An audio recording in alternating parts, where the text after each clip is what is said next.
Joining me live now, former Pentagon Adviser and a commander in the US Navy Reserve, Jason Israel.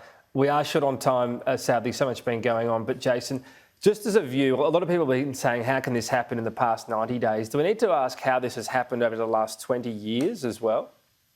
That's right, and thanks for reminding everyone that I'm a commander in the U.S. Navy Reserve. As a reminder, as I'm not on duty, these views are my own. Yes, we can look back at the last 20 years, and I think that Secretary of State Blinken said it right there.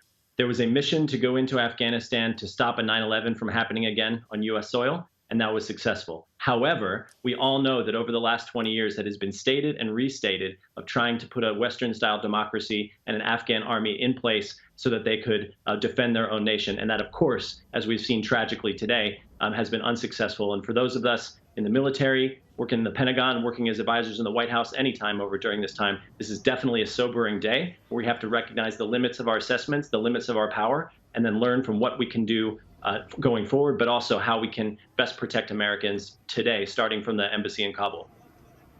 So you see this as a lesson for the US on its power around the world, and I suppose particularly given since the start of this mission, the rise we've seen of China.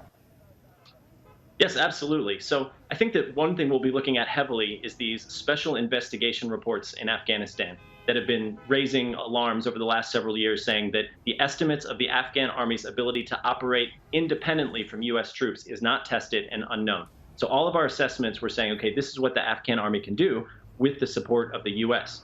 We didn't have the intelligence or the information or the assessments we needed, that if the U.S. military wasn't there and the Taliban was able to begin to get into the hearts and minds of the Afghan army and get them to leave the battlefield in the way that they did, those sorts of things are almost intangible, but we'll have to learn how to look at that going forward. When it comes to China, we're going to be looking to partnerships and realizing that a pragmatic foreign policy and not being able to push democracy in countries that don't have them, North Korea, Belarus, China, Cuba, Venezuela, Myanmar, Saudi Arabia, these are all countries that have these types of autocracies, and our ability to limit them or to affect them will certainly be thought to be limited going forward.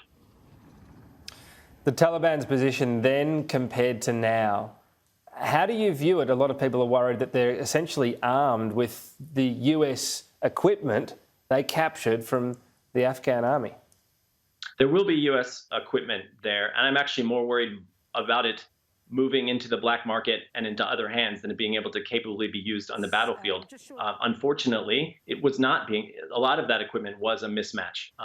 Ultimately, as it's been assessed, and of course in the last 48 hours and even in recent years, that the Afghan army has not been able to step up and be able to maintain that equipment. So we do have history that shows that the equipment wouldn't be used in that way. However, there's certainly concern about that equipment falling into hands of anybody that would be using it against U.S. interests, which is very possible at this point, particularly with Pakistan's influence in Afghanistan. Just finally, so bleak, we know the future for many people. Do you think there's any chance the Taliban has genuinely, in any way, softened such a hardline approach it's had, for example, for, just for the treatment of women and girls? No, Tom, unfortunately not. And I listed several countries that have arbitrary detentions and have very hardline lack of liberty and lack of freedom in their countries. And unfortunately, it looks like Afghanistan is heading toward adding to that list. And this is the U.S. trying to affect that over the last several years and not being able to, and it all happening much faster than was estimated, even myself, relatively recently, and looking at the world in the way we do and recognizing that those types of lack of equality, lack of freedom, and lack of liberty are things that we can never take for granted in our own homes. Tragic pictures as people scramble and try to get out of the nation. Jason Israel, we'll talk again soon. Thank you.